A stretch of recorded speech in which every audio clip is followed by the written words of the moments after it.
भारत में भाजपा के जो काउंसलर हैं किस प्रकार से उन्होंने अभद्र भाषा का प्रयोग किया। तो जो ठिकरा है ये सफाई कर्मचारी पर फोड़ रहे हैं कि दिल्ली के वाल्मीकि समाज ने निगम में जो चुनाव हराया भारतीय जनता पार्टी को वाल्मीकि समाज ने हराया।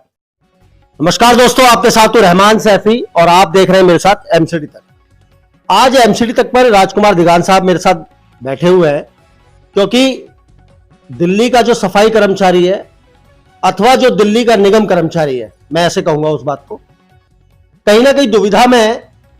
उसके लिए बनने वाली निगम सरकार और उसके लिए चुने जाने वाला दिल्ली का मेयर का पद, आज उसकी कोई भागीदारी नहीं है। इस सवालों को लेकर दिगान साहब के पास पहुंचा हूं और ये जानने की कोशिश करूंगा आखिर सरकार की जो मानसिकता है निगम के कर्मचारी को लेकर और सफाई कर्मचारियों को लेकर वो क्या है। दिगान साहब, मेयर का चुनाव होने जा रहा है और हुआ भी, होने का दिन भी तय हुआ, लेकिन हम सब ने देखा कि सदर के अंदर किस तरह का हाल और किस तरह का माहौल बना। लोगों ने एक दूसरे के ऊपर चप्पल जूते भी फेंके, अभद्र भाषा का इस्तेमाल भी किया। दिल्ली मेयर पद का जो चुनाव होने जा रहा है इसकी प्रतिक्रिया निगम पार्षदों के बीच होती है, लेकिन जिस निगम के कर्मचारी के आधार पर इस निगम की नींव रखी गई है, क्या उसकी भागीदारी नहीं होनी चाहिए इन चुनावों में, जो निगम के पद के चुनाव जो होने जा रहे हैं। धन्यवाद सैफी साहब, आपने बहुत माकूल सवाल किया है और मैं उसका माकूल ही जवाब आपको दूंगा। आपने इतिहास में पहली बार देखा कि सदन में किस प्रकार का रवैया भाजपा के नेताओं को रहा है। भारत में भाजपा के जो काउंसलर हैं किस प्रकार से उन्होंने अभद्र भाषा का प्रयोग किया। ये भाजपा जो है ये देश में अराजकता फैला रही है और इसको देख भी लिया है, क्योंकि प्रत्यक्ष को प्रमाण की आवश्यकता नहीं है। आपने देखा होगा कि जब निगम का चुनाव होता है जिसके ज्यादा पार्षद आते हैं मेयर उसी का बनता है, चाहे स्टैंडिंग कमेटी चेयरमैन बने, चाहे नेता सदन बने। जिसके पार्षद ज्यादा, जिसने अपना बहुमत सिद्ध कर दिया, तो पार्षद भी उसी का बनता है। अब भारतीय जनता पार्टी को यह दंश है, यह दर्द है, क्योंकि 15 साल उन्होंने निगम में शासन किया है। उनके हाथ से जो बागडोर निकली है उनको सिर्फ इस बात का दर्द है, जो ठिकरा है ये सफाई कर्मचारी पर फोड़ रहे हैं कि दिल्ली के वाल्मीकि समाज ने निगम में जो चुनाव हराया भारतीय जनता पार्टी को वाल्मीकि समाज ने हराया। मैं आपको बताना चाहता हूं कि यदि मेयर चुनाव की बात करें तो जिसके ज्यादा पार्षद है मेयर का चुनाव उसका होना चाहिए।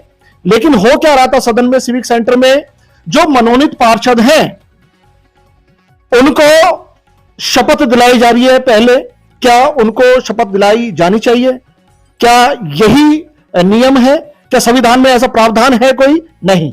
जिनको जनता ने चुन के बिठाया है, जो पार्षद जनता में चुन के आए हैं, सबसे पहले शपथ ग्रहण उनका होना चाहिए। हमारे दिल्ली के लेफ्टिनेंट गवर्नर एलजी साहब ये प्रयास कर रहे हैं कि भारतीय जनता पार्टी का मेयर बने, इसलिए नए नए कानून लाकर और केंद्र का हवाला देकर कि ये जो मनोनीत पार्षद हैं ये मेयर के चुनाव में अपना वोट देंगे ताकि भाजपा का मेयर बने। ऐसा नहीं होना चाहिए। एक सवाल आपके सवाल से एक सवाल मेरे जहन में भी आया।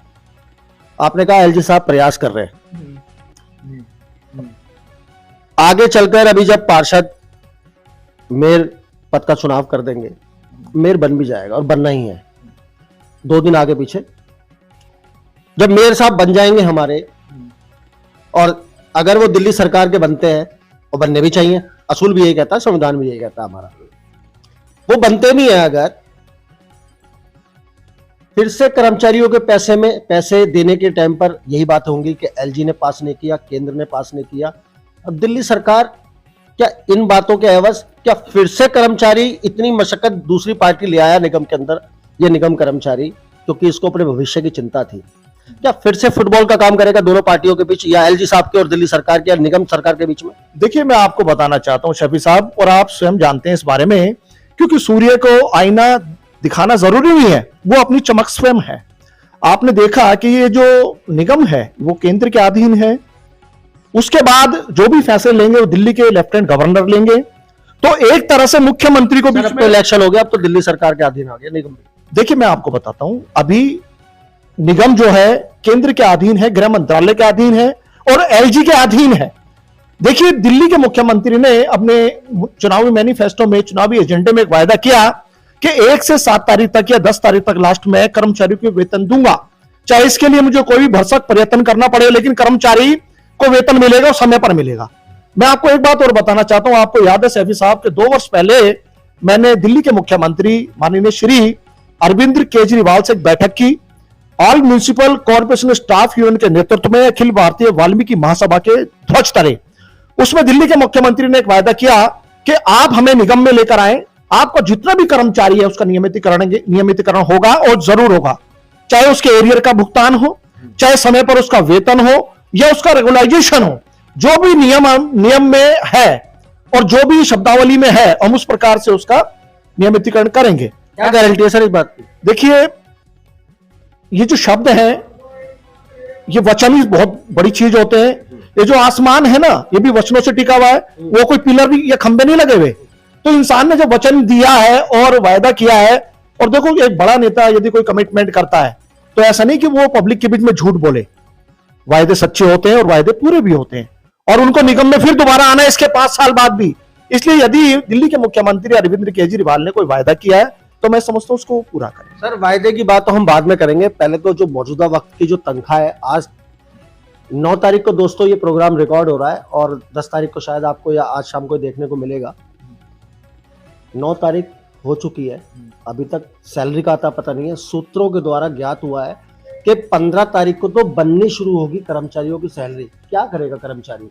एक 13,000 14,000 कमाने वाला कच्चा कर्मचारी, उसके घर में चूल्हा जलने की नौबत आ चुकी है, मतलब चूल्हा ना जलने की नौबत आ चुकी है।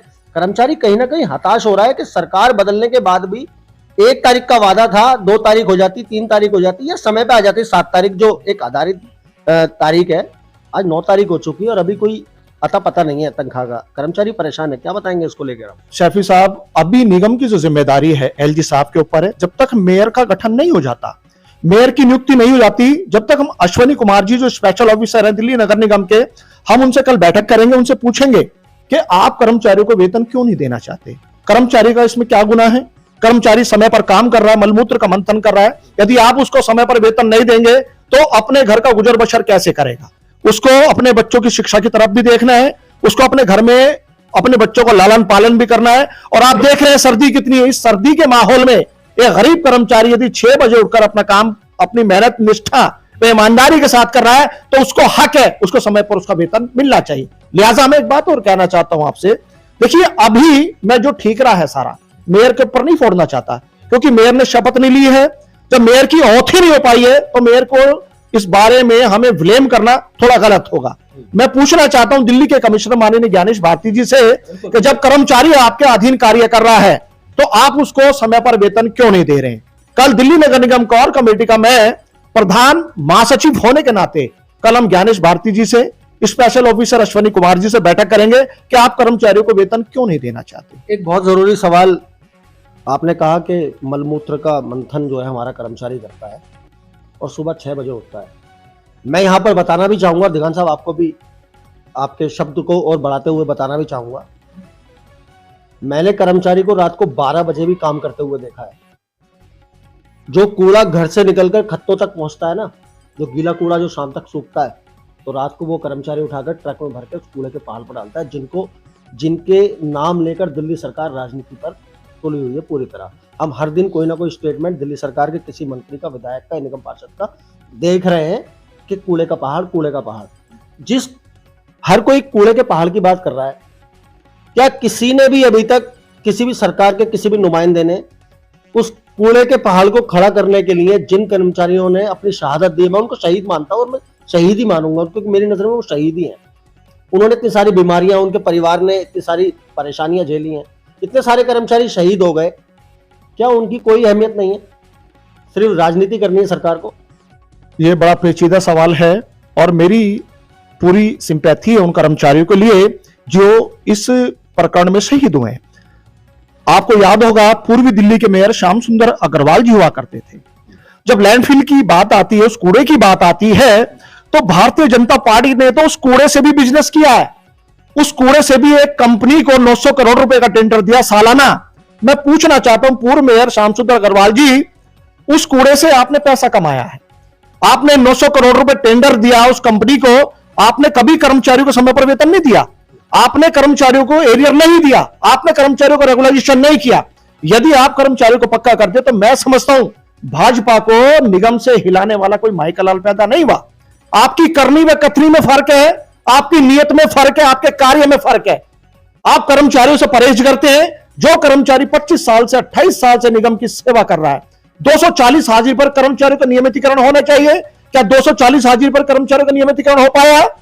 और यदि लैंडफिल की बात करें तो इस लैंडफिल को जो जिंदा किया है, इस लैंडफिल को जो लैंडफिल बनाया है, वो भारतीय जनता पार्टी ने बनाया है, अन्य किसी और पार्टी ने नहीं बनाया।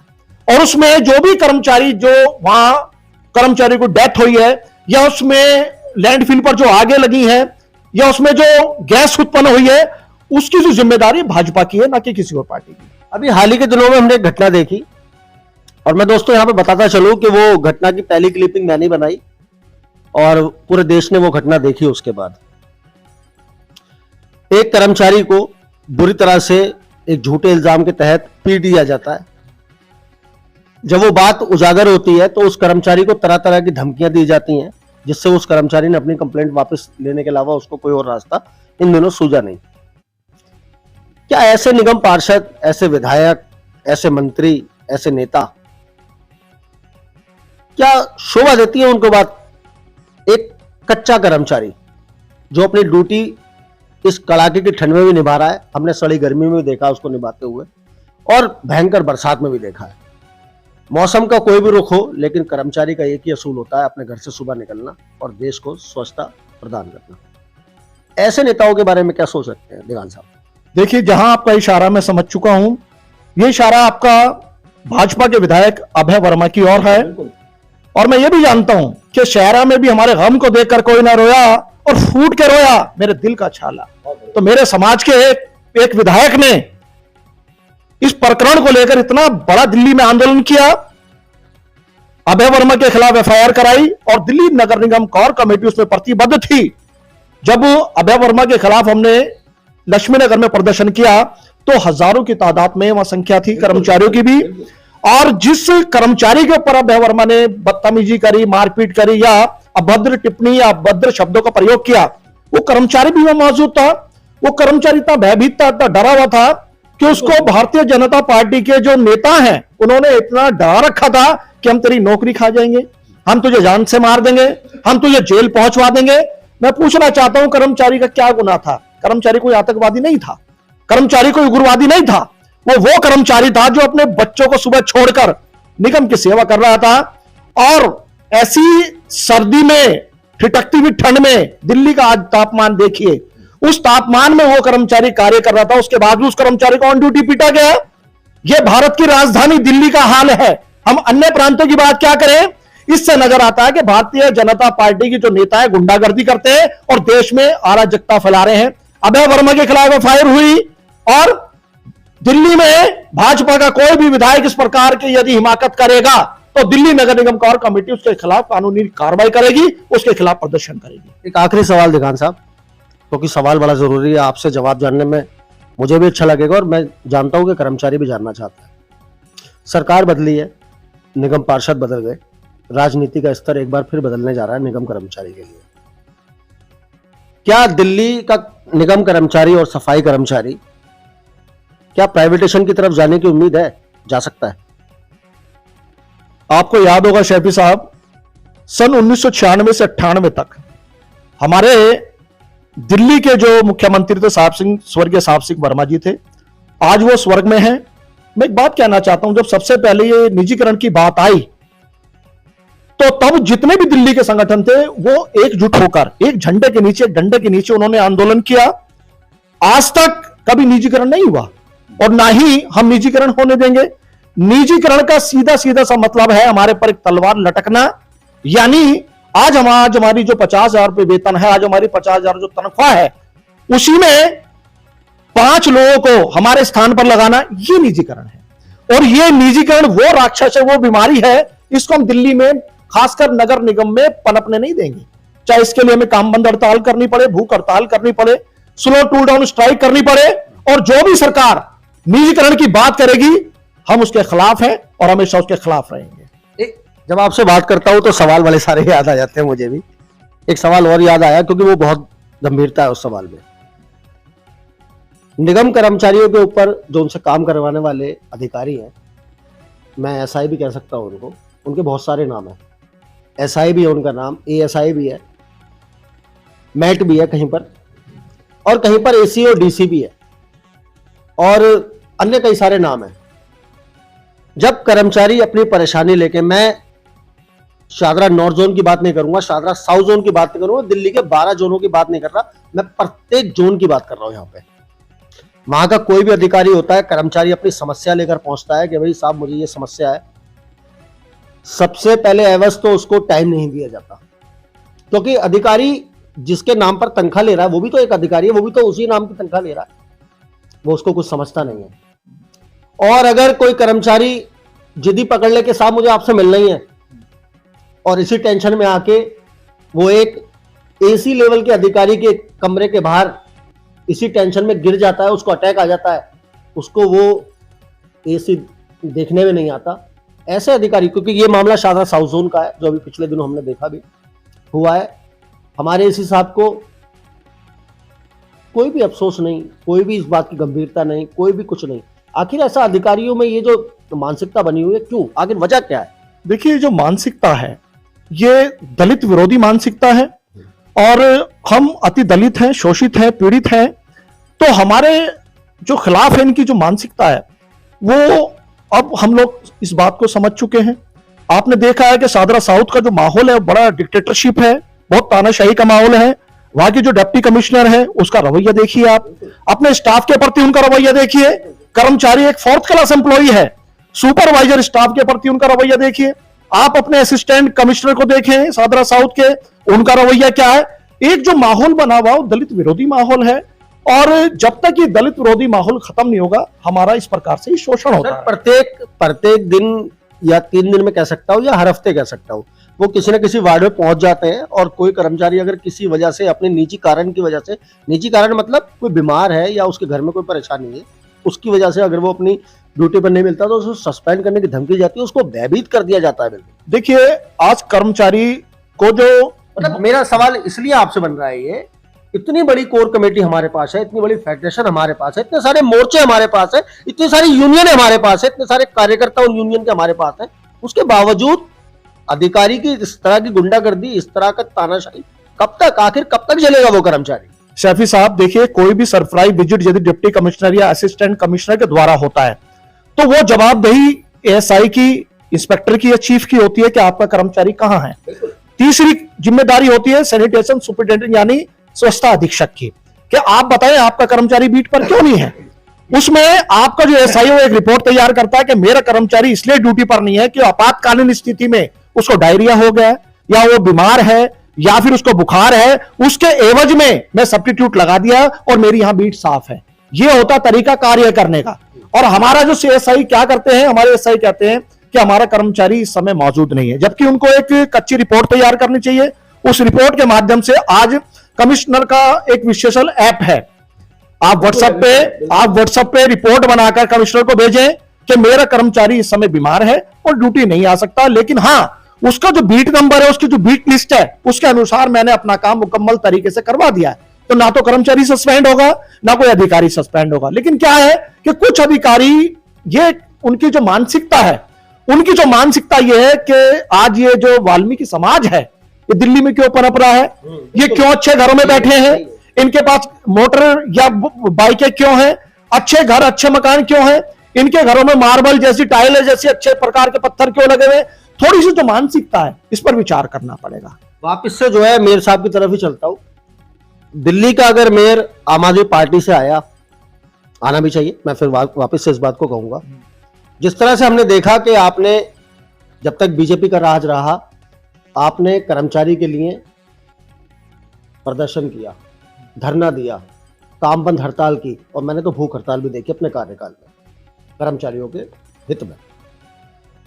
क्या राजकुमार दिगान महासचिव होने के कारण दिल्ली कोर कमेटी के, क्या वापस से अगर कर्मचारियों की समस्याएं खत्म नहीं हुई, या उन पर कोई इंप्लीमेंट नहीं हुआ, या उनको सुना नहीं गया, तो क्या मैं राजकुमार दिगान को वापस से दिल्ली सरकार के मेयर के आगे कर्मचारी की लड़ता हुआ देखूंगा?